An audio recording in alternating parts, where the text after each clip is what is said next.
We're in a really dark time, and yesterday we talked about the killing of Alex Preddy, and it is so terrifying to see that event. The video is horrifying. The loss of life is heartbreaking, and in addition, to watch the response from the Trump administration and the dishonesty and the willingness, even with a tragedy like this that demands accountability, to be so willing to directly into the eyes of Americans lie about what just happened. Kind of like what we're talking about in the last segment. But if there's a hopeful element of the moment that we're in, as I was desperately this morning trying to find one and think of one, it's that it feels a little bit like the dam is breaking. We see this in Trump's poll numbers. Anecdotally, I feel like I'm hearing it more. People going like, I didn't know how I felt about this, about the immigration policy, about Trump's administration, but now they've gone too far.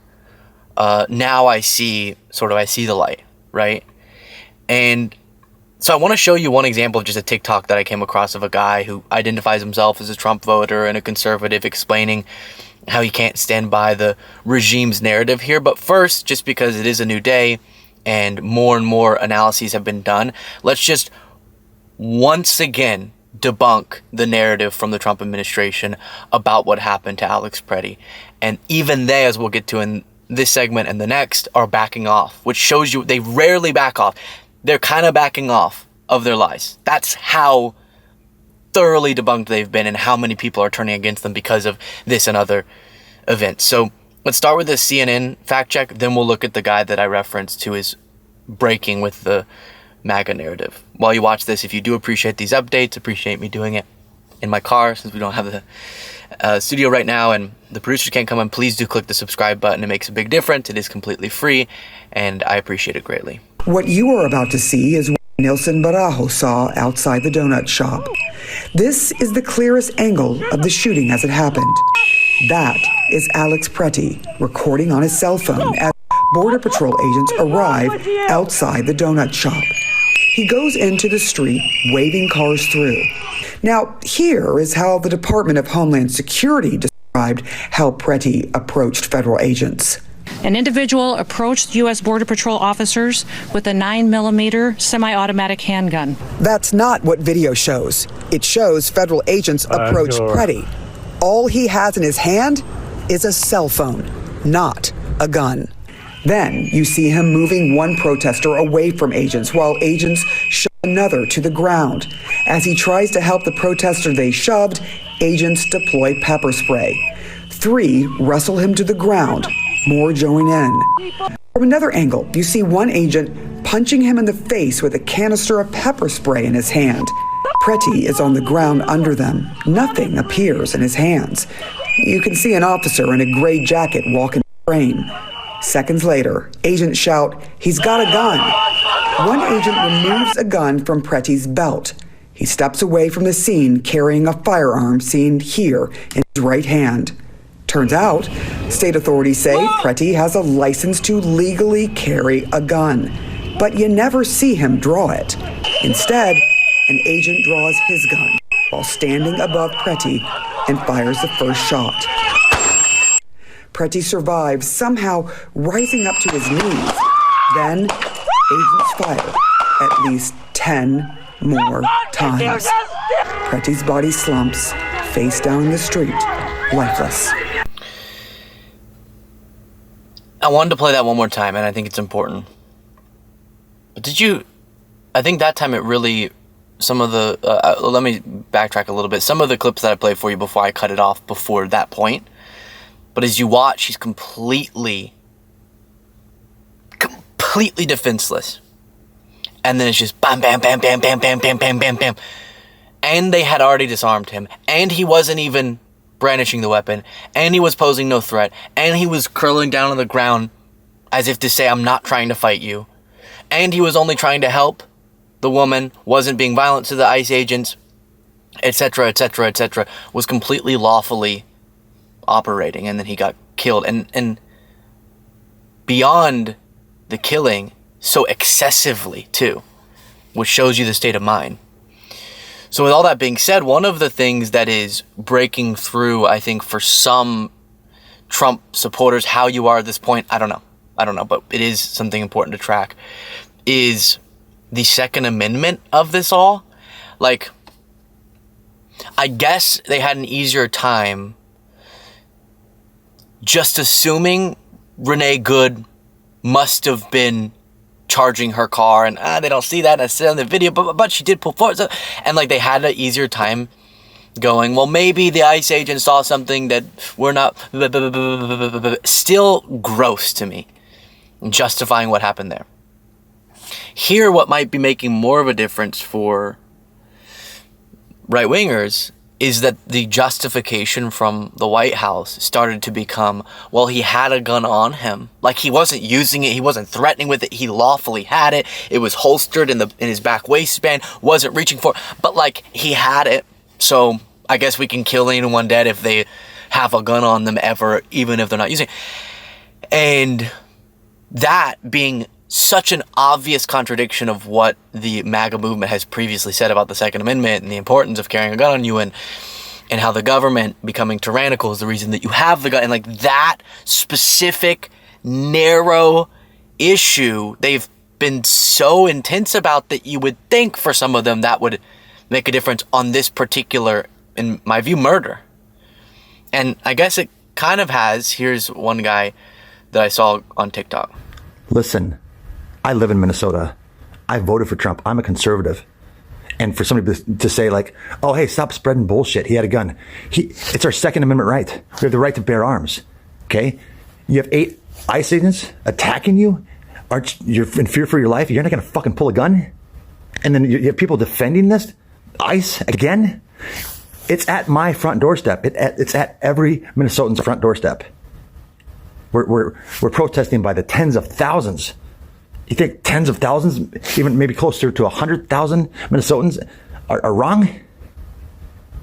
It's not about immigration anymore. They're not shooting Mexicans. They're shooting white people, black people. They're shooting everybody. So, I think he probably misstated that. That was a really weird way to word that. Whatever the race or ethnicity of somebody is, these types of unlawful extrajudicial killings would not be justified. I think that's what he's getting at, just trying to make the point of, if you think it's just about undocumented immigrants, it's not. But he definitely, in my view, misspoke. It sounded kind of weird. Using children to bait their parents to come out of the house and arrest them. Wake the fuck up. Martial law is like right on the doorstep. Stop defending these motherfuckers. So you can see the title on screen was about the Second Amendment.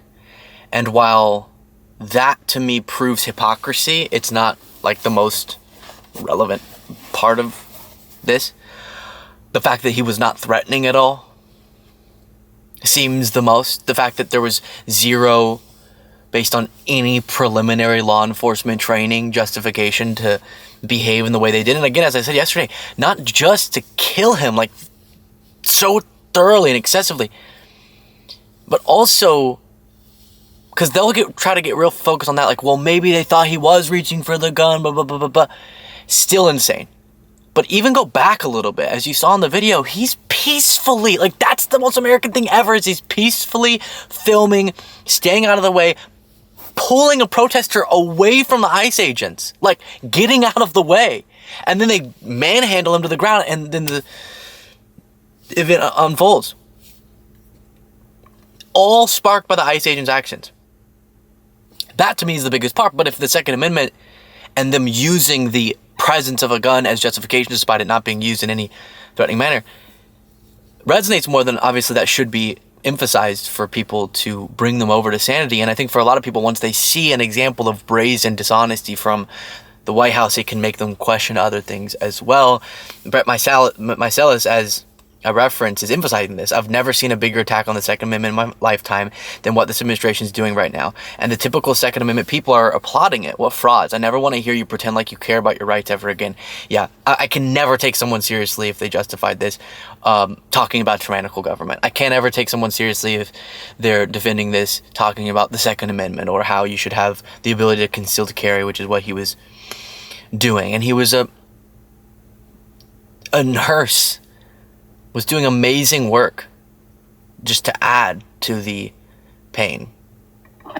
Then Fox News' Kennedy was saying this on Fox News just to show you, unlike most Trump-related controversies or tragedies based on Trump policies and his administration, there isn't just consistent propaganda, because even some of the propagandists can't quite get there. Well, the Wall Street Journal has also, I think they've done a very good job analyzing the shooting and also, putting the blame where it needs to go. It's not just with Tim Walz and his incompetency. Here is a governor that has been fomenting this kind of radical dissent. Still over the weekend. Yes, and, he's the one. So this part, she's going to get to criticizing the Trump administration. This part's ludicrous. I've been following Tim Walz's statements. He's not throwing fuel. He keeps making actually really soft and passive statements about working with the White House and about calling Trump to be a leader and how peaceful protest and we want to be a island of peace and love or something like that. Like, he's not doing what they're saying. Who's saying, take your phone out, and unfortunately that's what. Sorry, I know I'm pausing a lot. Of course, take your phone out. We wouldn't know about. Think about this, and then I'll play the rest. Sorry. Think about if people weren't filming, what they would have got away with Renee Good and Alex Preddy, and a bunch of other cases of abuses of people being ripped out of their cars and kids being mistreated and all this. If people weren't filming, we see that they're, even with the video, willing to lie to our faces and say he was an assassin and say he was charging the ICE agents with a gun and say Renee Good tried to go run over a bunch of ICE agents and that she was a domestic terrorist. They say that with the video. Think about how willing they would have been to completely, they already did lie, but they would have had a better chance of getting away with it if it weren't for the video. So of course it's rational to say, hey, film if you see something crazy going on. What got this guy killed was his phone, and they're listening to that, but it's also the administration. And as we know, as we've talked about, there's been a civil war within the administration between people like Tom Homan, who want to keep immigration an 80-20 issue and who want to go into these cities and take out the most hardened criminals, the child rapists, the murderers, the ones who are already in the system, who shouldn't be shielded by someone like Tim Walz, who's desperate to change the narrative. People were promised. And then you have people like Kristi Noem and Stephen Miller who want to make this an 80-20 issue, and that they want to deport 80% of the people who are in this country illegally. That's a political win for people like Jacob Frey and Tim Walz, because they get to say, look at the Gestapo. They're arresting 5-year-olds and gardeners, when you should be keeping it to the people who are the most dangerous, who put these cities at risk, who would invite cooperation from these ultra blue mayors and governors who, at this point, everyone needs to de-escalate. Everyone needs to offer a little bit of diplomacy, because we cannot have this on repeat. It is politically disastrous for the president, and also not the kind of civil society we need to live in. Yeah, so a lot of, I should say, both sidesism, but she is acknowledging that. Let's even take the point of view of the Trump administration. Let's pretend like they had only the best intentions and they really just wanted to get violent criminals out. And it just all somehow went out of control.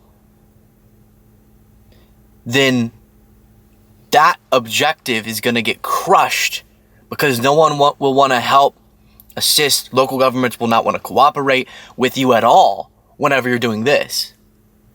And so the more rational objectives of like, hey, let's coordinate with immigration enforcement whenever we capture someone who happens to be an undocumented immigrant and did a bunch of bad things and is a violent criminal, those are the type of people you would want to detain and deport. But that's not where they're putting so much of their resources. And then they're also doing all this protest clashing that is causing horrendous consequences. So then the broader, even if you could think of what the kernel of a good objective would be, it is going to be obliterated. I guess is kind of what she's trying to say, but I don't think she's calibrating for the fact that actually the chaos is the point. Actually, Trump's been talking about and thinking about, and Project 2025 has indicated an interest in invoking the Insurrection Act, in asserting more federal control than would otherwise be constitutionally allowed. Military takeovers, martial law. And what do you need to do that? You need chaos. You need to have a plausible insurrection. And so, yeah, I agree this is counterproductive politically, but maybe they don't care.